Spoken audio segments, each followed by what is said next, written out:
blueprint mereka itu bagus buat kita. Padahal bukan.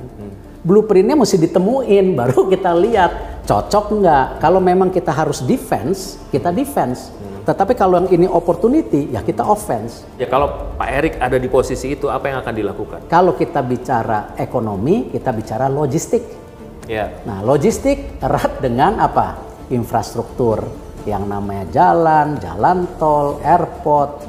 Supply chain itu akan terjadi kalau ada connectivity ya? Harus, connectivity harus menjadi bagian. Oke. Prabowo atau Ganjar? Nggak selamanya kita sebagai ustadz itu benar. Dan saya orangnya percaya takdir. Ini wabah dunia. Kematangan kita dalam berpolitik, kedewasaan. Waduh, matilah. Halo Detiker, saya Alvito Dinova Ginting menyapa Anda di belak-belakan lagi. Setelah sekian lama kita tidak mengisi acara ini, hari ini sangat spesial karena saya berkesempatan untuk punya waktu yang cukup dengan Menteri BUMN Bapak Erick Thohir. Apa kabar Pak? Alhamdulillah. Ini agak juga saya kayaknya makin sehat juga. kurang olahraga. Itu diingetin sama Pak Erick jadi gak enak saya. Pak Erick, sebelumnya barangkali apa namanya kita lihat background ekonomi dulu karena Bapak kan dekat dengan ekonomi. Ada hal yang menggembirakan menjelang 17 Agustus ini semua indikator ekonomi membaik. Ya. Pertumbuhan juga yang tadinya diperkirakan di bawah 5 akhirnya tumbuh 5,17 dan hilirisasi berjalan dengan baik lepas dari apa namanya tekanan-tekanan asing dan di dalamnya juga ada sebagian apa namanya unit yang kemudian melibatkan atau Bapak terlibat di dalamnya kan Pak. BUMN performanya membanggakan. Kita bicara tentang Fortune 500 beberapa tahun lalu sebagai impian, sekarang sudah terwujud. Alhamdulillah. Dan performa apa namanya BUMN lain yang tadinya biasa-biasa aja jadi luar biasa, yang tadinya sudah luar biasa makin luar biasa lagi. Terbukti dengan dividen yang diberikan berapa Pak angkanya? 80,2 triliun. Walaupun kita targetin lagi, insya Allah tahun depan yang sama.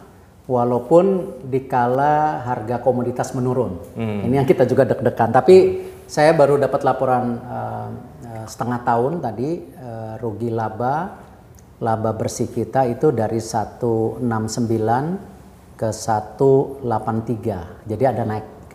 Namun kemudian ini mudah-mudahan tabungan karena kembali harga komoditas ini yang kita kurang tahu kan bergejolak gitu.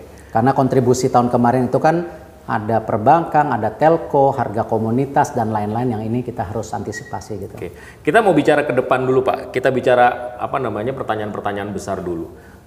Pak Presiden berkali-kali mengingatkan bahwa waktu kita jendela kita hanya 13 sampai 15 tahun memanfaatkan 2038. Ya, memanfaatkan jumlah penduduk muda yang produktif itu sampai apa namanya sampai jendela itu.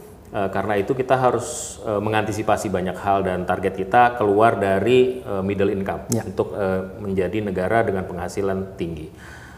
Otomatis ini visinya bukan visi yang hanya sekedar omongan saja, harus dijalankan dengan baik. Perlu ada bukan hanya visi tapi juga upaya untuk dilakukan secara serius bagi pemimpin ke depan untuk bisa mewujudkan itu. Tanggapan Bapak gimana? Setuju, karena begini, karena kalau kita lihat situasi global ini kan terlepas dari dinamika geopolitik, tapi ekonomi yang menjadi kunci. Kalau kita lihat jumlah penduduk yang makin hari di seluruh dunia makin banyak, artinya apa? Isu mengenai kelaparan, isu ketenaga kerjaan, di mana juga kita lihat juga sekarang isu persaingan usaha yang antar negara pun makin mengunci. Ya, kita bisa lihat kalau orang melihat perang Rusia Ukraina itu kadang-kadang ada sebagian melihat oh ini perang, tetapi kalau lihat ekonominya impactnya luar biasa. Ketika harga pangan, harga energi ini melambung. Nah disinilah saya lihat ketika Bapak Presiden hari ini sudah alhamdulillah GDP kita di 4.700 menuju 4.800, kita bisa nggak di bawah kepemimpinan beliau nanti tahun depan itu di 5.200, 5.300. Oh itu dulu yang dikejar ya? Itu karena kenapa? GDP ini menjadi bagian daripada ekonomi kita dan masyarakat kita punya uang, punya kapital. Tinggal tentu pemerataannya. Nah itu isu yang lain yang kita harus bicara. Tetapi bagaimana tadi yang Vito sampaikan, ini mesti segera ke 10.000. Karena kenapa? Kalau kita tidak mendapatkan 10.000 per kapita, sampai negara penduduknya makin tua, ekonominya lambat. Nah, memang bukan terjebak di situ kita nanti. Nah, ini yang saya rasa menjadi kenapa keseriusan Bapak Presiden selalu bicara ekonomi, dan saya percaya itu. Jadi kesimpulannya saya potong, sorry. Either presidennya atau wakil presidennya di masa yang akan datang, pengganti Pak Jokowi, harus benar-benar tidak hanya mengerti tapi bisa menjalankan apa yang jadi PR Indonesia. Kebangsaan dan ekonomi. Jadi mesti ada kombinasi itu, kebangsaan dan ekonomi. Oke, jadi itu yang dikejar. Kalau misalnya kita ngomong deh, kalau misalnya Pak Erik ada di posisi itu untuk ngejar ekonomi misalnya gitu ya. Atau misalnya ini kan nanti dianggap wah begini begitu.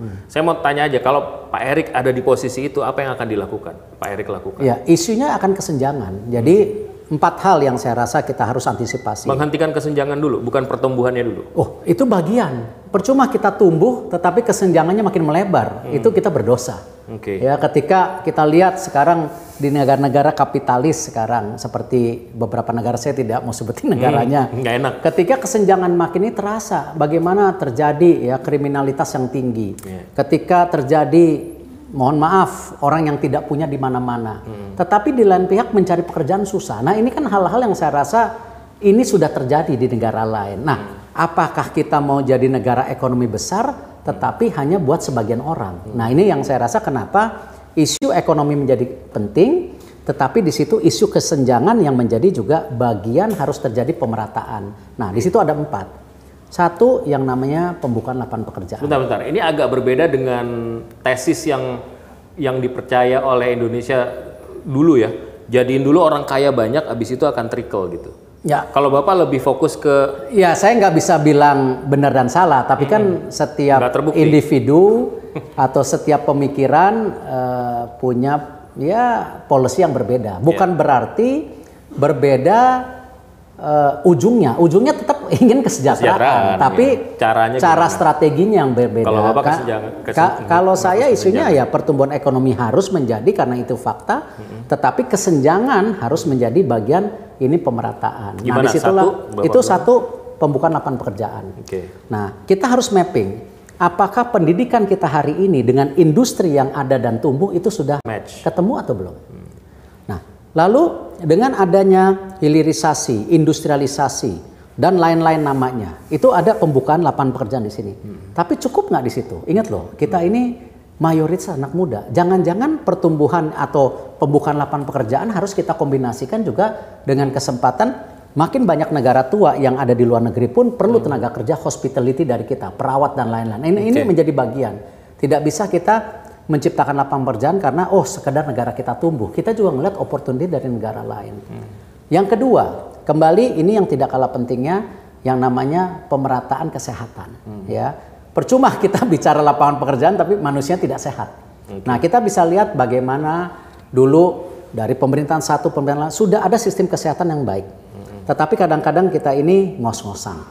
Kita ingin quick win, lari cepat, tidak maraton. Ini yang saya rasa penting sekali. Kesehatan ini penting. Kenapa? Ingat tadi 2038 ketika ini berbalik, keuangan untuk kesehatan itu bisa juga membuat negara tidak punya uang. Repot, ya. Nah, ini jadi kedua, pemerataan kesehatan.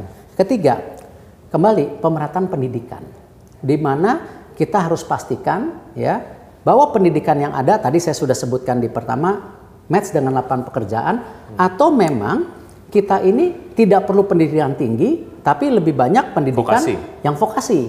Nah, itu negara-negara itu sudah ada seperti Jerman. Nah, tentu yang terakhir tidak kalah pentingnya adalah cost of living. Ya, bahwa daya beli harus ada, kehidupan masyarakat juga terjangkau. Nah, bukan berarti kita menjadi sosialis ya, tetapi kita harus memastikan kepada masyarakat luas mereka dapat, mereka bisa. Karena negara ini kan bagian dari kita semua, bukan hanya bagian seseorang atau sebagian kelompok. Nah, ini yang saya rasa tidak mudah. Memang banyak contoh. Ada negara seperti Singapura yang melakukan itu. Ada negara seperti China. Ada juga model Jepang, Korea. Berbeda masing-masing. Nah, tinggal kita mau yang mana. Karena kita tidak mungkin menjiplak daripada masing-masing strategi negara itu sama sendiri. Dengan kita. Mungkin beda. Nah, ini yang kadang-kadang kita sebagai negara non-blok ini terjebak blueprintnya negara lain. Yang seakan-akan, blueprint mereka itu bagus buat kita. Padahal bukan. Blueprintnya mesti ditemuin, baru kita lihat cocok nggak. Kalau memang kita harus defense, kita defense. Tetapi kalau yang ini opportunity, ya kita offense. Nah, inilah yang saya rasa kembali kalau saya percaya ekonomi menjadi kunci. Pak, kan ini ada hal, saya nggak tahu, pokoknya ini fenomena yang agak menarik. Kita tahu bersama bahwa perekonomian itu masih ada 57% di Jawa. Tapi pertumbuhan di Jawa melambat, pertumbuhan di luar Jawa seperti Maluku Utara, Sulawesi, itu adalah daerah-daerah yang sekarang itu benar-benar tumbuh ya, signifikan sekali gitu ya. Nah, Bapak melihat apa nih dan bagaimana kemudian? Itu kan karena hilirisasi. Betul. Tapi apakah terjadi pemerataan? Itu yang kita harus imbangi. Ya, kenapa? Saya bicara, kalau kita bicara hilirisasi sumber daya alam ini memang besar. Investasinya besar. Kenapa Bapak Presiden sekarang kita mendorong yang namanya industriasi pangan? Karena ini lebih masyarakat. Nah, ini keseimbangan ini antara besar, menengah, dan kecil kita harus lakukan. Nah, karena itulah kenapa saya belajar. Saya belajar ketika di BUMN, saya baru Himbara itu mengkontribusi 92% untuk kredit usaha rakyat. Nah ini saya rasa hal-hal yang saya juga belajar. Artinya apa?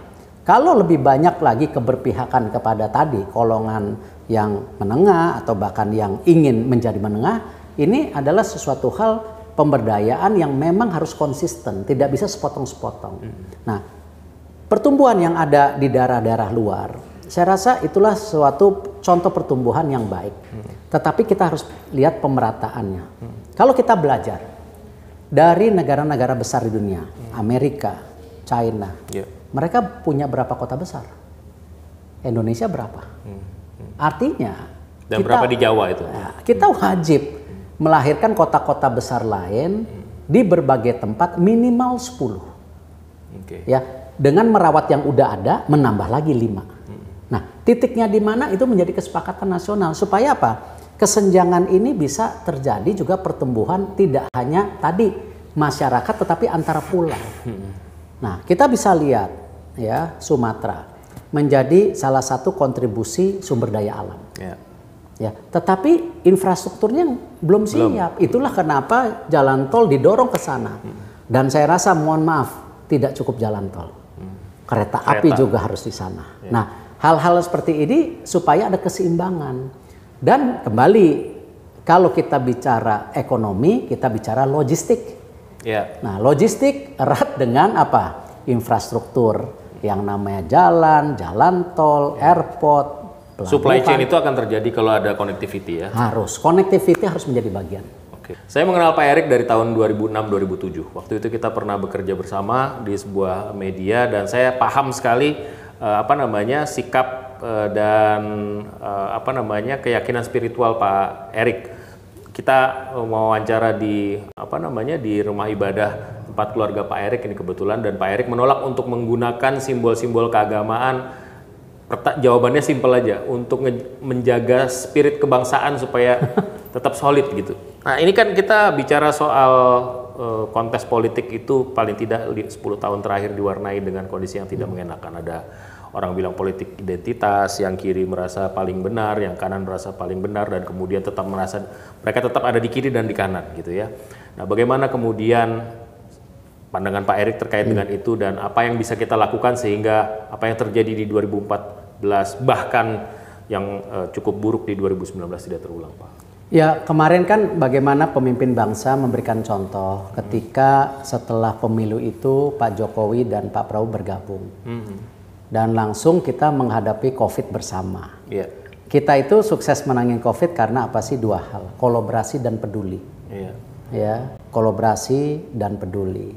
Nah, inilah yang saya rasa kenapa dengan hal-hal yang kita rasain hari ini, pertumbuhan ekonomi baik ini karena kita baik gitu. Dan kita solid. Ya, kita solid. Bahu-membahu. Nah, tapi gini, tetap kita nggak boleh jadi innocent ya. Negara maju pun seperti Amerika, isu perbedaan masih tinggi. Dan mereka menghadapi lagi pemilu. Nah, saya ya memohonlah. Walaupun kita ada perbedaan, ya itu hal yang lumrah, Allah Subhanahu wa taala memberikan itu. Tetapi jangan berkah yang sudah diberikan kepada Indonesia ini, apakah itu sebuah kekayaan ataupun kekuasaan atau jabatan. Nah, harus benar-benar dijaga, itu memang berkah yang memberikan solusi. Ya, kalau kita mampu bersedekah. Ya, kita lebih membantu. Ya memang mesti usaha, ya tapi bukan usaha semuanya jadi sendiri. Sama ketika kita memegang kekuasaan itu ya kembali berkahnya harus dijaga, apa memberikan solusi bukan ambisinya. Nah ini yang saya rasa faktor ambisi ini tidak mudah, karena itu tergantung masing-masing individu. Sama seperti kita bicara akhlak di BUMN, bukan berarti juga ini membersihkan semua oknum yang di BUMN, tetap ada korupsi kok. Tapi kalau itu bisa menjadi fondasi yang berkelanjutan, ya kita mengharapkan itu lebih baik gitu. Bukan menjadi sesuatu yang namanya korupsi tidak ada. Bahkan saya melaporkan sendiri yang namanya kasus-kasus korupsi di BUMN ke Kejaksaan Agung, apakah Garuda, Asabi Jiwa, itu masih ada gitu. Nah, inti artinya apa? Yang saya berharap sendiri, para pemimpin siapapun, termasuk saya, ketika kita memang diberi amanah, nah kembali, berkah itu ayo jadiin solusi, jangan ambisinya. Nah ini yang saya rasa tidak mudah dan kita perlu saling ingatkan. Pak Jokowi, saya nggak bisa bahasa Jawa ya, cuman beliau bicara. Kalau pinter jangan minterin, gitu kan? Kalau cepat jangan mendahului. Kalau sakti jangan mateni, jangan itenya ini. Kan hal-hal filosofi seperti itu ya saya yakin di semua figur yang akan memimpin punya itu. Tinggal bisa nggak dia menjaga itu tidak jadi ambisi. Karena pasti semua orang besar apalagi capres-capres pasti punya lah kekuatan itu gitu. Tinggal gimana menahan. Menahan itu yang tidak mudah. Jadi ya saya berharap tentu apa yang sudah dicontohkan bangsa ini ya kita patut jaga terlepas dari perbedaan itu gitu. Oke. Pak Erik ini namanya cukup ramai dibicarakan di polling milik Detik saja. Dua kandidat presiden itu pemilihnya paling banyak memilih wakilnya Pak Erik. Pak Ganjar pemilih terbanyaknya wakilnya Pak Erik. Pak Prabowo pemilih terbanyaknya Pak Erik. Gitu. Pertanyaannya kemudian milih Ganjar atau milih Prabowo? Saya rasa gini, nggak bisa milih. Kenapa? Ini kan bukan ibarat kita jatuh cinta sama seseorang terus pinang-pinangan. Ya, terus pinang-pinangan. Ingat loh, itu pun masih ada faktor orang tua loh. Iya. Orang tua bilang, Dek atau sayang, yakin. Nah ini kan sama, politik di Indonesia itu ada aturan dicalonkan oleh partai jumlahnya 20%. minimal 20%. Artinya apa? Kalaupun kita jatuh cinta sama Pak Ganjar, Pak Prabowo, koalisinya ada nggak?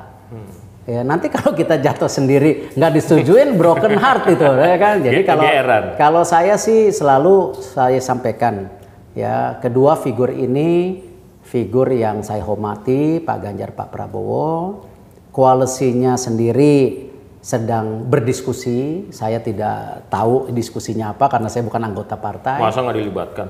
Tetapi saya selalu tekankan dua hal. Satu, saya tegak lurus dengan Bapak Presiden, saya loyal sama beliau. Dan kedua, ya tentu PAN yang sudah bicara panjang untuk saya itu menjadi bagian koalisi dimanapun mereka berada. Saya nggak tahu, ini kan koalisi sendiri kan ada Golkar, ada Gerindra, ada PKB. Nah bukan berarti saya, karena ya kembali saya nggak mau juga sebagai dalam tanda kutip kalau garis tangannya ada sebagai cawapres yang melupakan ya figur atau partai atau koalisi yang sejak awal mendorong, menyemangati. Nah itu mungkin jadi kelemahan saya, tapi saya nggak mau menjadi bagian yang berkhianat dengan mereka-mereka yang percaya gitu. Dan prosedur juga ya? Ya, dan harus prosedur juga kan gitu. Kenapa saya tanya ini? Karena semakin kesini ya seperti saya katakan, nama Bapak itu termasuk menjadi shortlisted dari cawapres yang beredar. Ada nama Bapak, ada nama beberapa nama yang lain. Dan karena itu juga kemudian angin banyak menerpa gitu ya. Dan ini saya perlu konfirmasi ke Bapak. Soal misalnya Bapak memanfaatkan peran Bapak di BUMN, melibatkan semua insan BUMN untuk memenangkan Bapak menjadi buzzer dan kemudian mengirim SMS blast kalau misalnya ada yang nyerang Erick Thohir, serang ramai-ramai gitu ya. Sebelumnya juga Bapak selalu disindir wajahnya ada di mana-mana dan lain sebagainya. Jawaban Bapak? Konteks saya sudah sampaikan sejak awal. Ketika kita mendorong yang namanya akhlak, saya mendorong tidak hanya saya, tetapi figur direksi pun bicara akhlak. Ketika kita berkampanye internal, saya sebagai menterinya, saya rasa hal yang wajar ketika mukanya ada. Kecuali tiba-tiba kita bicara akhlak di tempat private sector, mukanya saya, atau itu kan hal-hal yang menurut saya konteksnya ini. Dan apapun, mohon maaf dengan segala kerendahan hati saya, akhlak sendiri yang awalnya bergulir di BUMN, sekarang kan dipakai juga untuk ASN berakhlak. Jadi artinya apa? Ada apresiasi besar, ya. Yang saya yakin almarhum Pak Cahyokumolo, kita tidak ada kesepakatan, Pak, nanti saling dukung ya, dipakai akhlaknya nggak ada lah gitu. Ini kan cuman bagian apa sih revolusi mental yang didorong Pak Jokowi itu, memang itu harus menjadi bagian yang real. Nah, kita coba menerapkan di akhlak. Ataupun misalnya sekarang orang bicara sepak bola, saya bicara ya, kalau kita mau bersihin sepak bola ya harus punya nyali supaya sepak bola ini bersih dan berprestasi. Disitulah kenapa mentalnya dulu saya genjot. Ini kan seperti juga sejarah-sejarah di banyak negara ya, Meiji Restoration waktu itu juga sama kok. Ketika Jepang ingin keluar daripada situasi mereka menjadi negara industrialisasi modern segala, tetapi tidak meninggalkan bushidonya, samurainya. Jadi negara lain ada. Jadi kita bukan sesuatu yang ini. Nah, sama ketika kita bicara promosi mengenai sosial media. Lah, kita tahu konteksnya. Kalau namanya perusahaan korporasi itu dulu punya website. Gunanya website untuk mengecek PR-ing lah. Ya, laporan keuangan apa. Nah, sekarang konteksnya BUMN ini kan dua. Value creation artinya apa? Kita melakukan kegiatan usaha supaya apa? Negara bisa menyeimbangi atau memberikan solusi. Bukan kita berbisnis dengan rakyat loh. Ini bagian bagaimana kita menyeimbangi. Contoh pada saat COVID, kalau BUMN kemarin nggak beli vaksin duluan, tidak mungkin private sector beli duluan. Ya, karena belum ada kepastian. Tapi kalau kita harus. Nah, agent of development, apa? Kita harus ke depan mengembangkan. Nah, ini yang kita dorong. Nah, artinya apa? Ketika ada kontradiksi sama pelayanan publik, contoh di kereta api. Ada kontroversi. Oh, ini loh, kereta api kenapa kok di kelas ekonomi bangkunya masih seperti ini? Nah, langsung kereta api responsif mengganti bangku itu. Lalu dia mempromosikan gitu. Dan saya membantu promosi itu ketika misalnya seorang anak kecil naik kereta, ya saya seneng aja. Toh ini bagian dari saya promosikan balik. Seperti misalnya saya juga mempromosikan misalnya program misalnya kerjasama dengan pekerja migran BNI. Saya juga taruh di Instagram saya, di TikTok saya. Nah, selama konteksnya itu tidak tadi, ya, melakukan kampanye partai atau ayolah ini saya rasa hal yang saya rasa saling mengisi, dan itu terbukti Dewan Pers melihat ini sesuatu yang tidak tepat, dan saya menjaga martabat media karena saya juga orang media.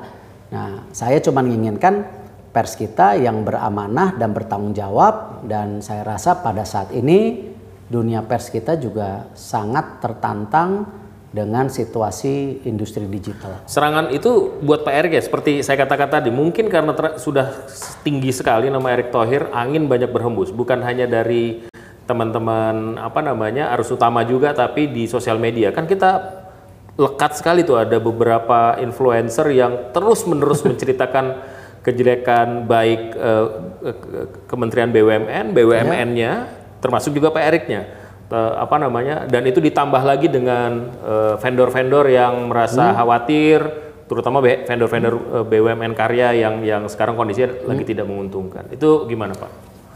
Kita harus percaya namanya demokrasi yang bisa membuat Indonesia seperti hari ini. Gitu. Ya. Itu keniscayaan demokrasi. Ya, itu bagian demokrasi. Yang tidak boleh demokrasi. Artinya apa? Tidak berdasarkan fakta dan data. Tidak berdasarkan hanya sumber-sumber yang bisa dipertanggungjawabkan. Saya bicara ketika masalah vendor-vendor. Saya tidak pernah bilang, oh itu nggak benar. Ya. Karena kenapa? Saya prinsip yang namanya kritik itu justru membuat kita lebih baik. Yeah. Sanjungan itu menjadi racun. Nah, artinya apa? Ketika ada isu-isu vendor, saya langsung memfollow up, langsung cek ke para direksinya. Yeah. Karena kenapa? Tadi kembali mohon maaf, saya tidak bisa membela diri gitu. Bukan berarti saya membela diri. Karena kan situasi misalnya kayak Istaka Karya itu kejadian 2006. Ya, ketika pembangunan tol Profesor Sediatmo, ya. Nah, saya 2006 di sekolah lama dulu, Pak. Oh, mau ke media lama. Jadi lama, saya bukan menterinya. Tapi gini, jangan sampai hal itu seakan-akan ya itu kan ya tanggung jawab yang dulu lah, yang enggak lah. Ya, saya harus memberikan solusi dengan apa? Situasi korporasi penyelesaiannya. Istaka Karya itu ternyata 2026-2007 terus ada PKPU-nya 2013 yang melaporkan PKPU juga bukan saya gitu. Ya. Nah, terus akhirnya jatuh tempo. Nah, terus ada penyelesaian sama. Ketika kita bicara Jiwasraya itu tahun 2006 juga korupsinya terjadi dan terus-menerus didiamkan. Ketika saya lapor Pak Jokowi dan langsung Pak Jokowi mengirim Pak Jaksa Agung, kita bersama-sama nuntasin. Nah, itu ya solusi. Apakah solusi ini menyelesaikan segala masalah? Ya saya nggak tahu. Saya rasa saya harus coba menyelesaikan. Tapi menyelesaikan segala masalah nggak bisa cepat, ya, nggak bisa membalik perlu waktu gitu. Karena ini sesuatu yang sudah berjangkit puluhan tahun gitu. Dan tapi begini, percaya selama niat kita baik, situasi Garuda, Jiwasraya, Asabri kok bisa baik? Artinya apa? Ketika kita melakukan restructuring hal-hal yang tidak baik tadi dengan cara-cara korporasi, mudah-mudahan ada jalan keluar. Apalagi kembali tadi Vito sampaikan pertumbuhan ekonomi kita masih di atas 5. Kita mau bicara yang namanya kesejahteraan, kita mau bicara yang namanya restrukturisasi perkorporasi. Kalau ekonominya sunset atau nurun, yang malah nggak ada jalan keluar gitu. Nah ini kita berharap kita harus memberikan sesuatu yang bisa, ya dengan segala keterbatasan kita. Tapi kita harus ada jalan buat mereka gitu. Kasihan mereka. Baik. Sebenarnya saya ingin ngobrol panjang lebar, tapi karena waktunya terbatas, ini aja dapat kesempatan udah syukur gitu. Pertanyaan terakhir barangkali Pak, Prabowo atau Ganjar? Nah, tadi sudah jawab. Tergantung koalisi, tergantung chemistry gitu. Ya, dan saya gini, Vito tahu bahwa penting ketika saya bersama dengan seseorang itu, saya sudah berulang-ulang bicara chemistry. Karena penting sekali ketika kita diberi amanah kepercayaan, jangan sampai kita yang berseteru, kasihan rakyat yang bingung. Nah, ini harus percaya, saling percaya. Jadi mesti ada chemistry. Ya. Yang kedua kembali. Nggak bisa kawin paksa. Di demokrasi Indonesia kan biasa kawin paksa. Saya jangan deh, mendingan nanti malah jadi korban semua lah. Janganlah. Eksesnya jelek ya. Yang kedua selalu saya bilang terlepas dari pasangan kita memerlukan tim yang kuat. Ya, karena kita menghadapi turbulence. Ya, tornado besar yang hari ini makin besar. Ada El Nino, perang Ukraina. Rusia sama Ukraina belum selesai. Kita bicara kelambatan ekonomi di China. Ya, Amerika saya belum cek. Artinya apa? Ini tornado. Ya, jangan jadi perfect storm juga yang akhirnya perfect tornado yang kita nggak siap gitu. Perfect Artinya disaster. apa? Artinya apa? Timnya harus ada. Ya, jadi timnya harus ada yang bisa juga menyelesaikan tentu bersama-sama pasangan untuk apa, gitu kan?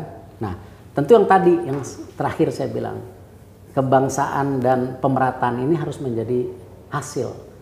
Apapun nanti detail apa arti kebangsaan dan pemerataan itu gitu. Kita harus tarik itu. Jangan sekedarnya kita ini berkuasa ya akhirnya justru karena kita berkuasa Ambisi justru hanya sekedar ambisi dan arah Indonesia menjadi yang sesuatu yang salah dan sudah banyak buktinya negara-negara yang fail state. Ya, saya mendingan kalau hanya posisi itu mendingan jangan. Balik lagi. Nggak mendingan jangan, kita balik lagi ke dunia usaha aja. Banyak hal-hal yang bisa dinikmati kok di tempat Walaupun lain. katanya Agustus adalah bulan baik buat Indonesia Ya. dan juga buat masa depan Indonesia, kabarnya ada kejutan-kejutan di bulan Agustus. Benar nggak, Pak?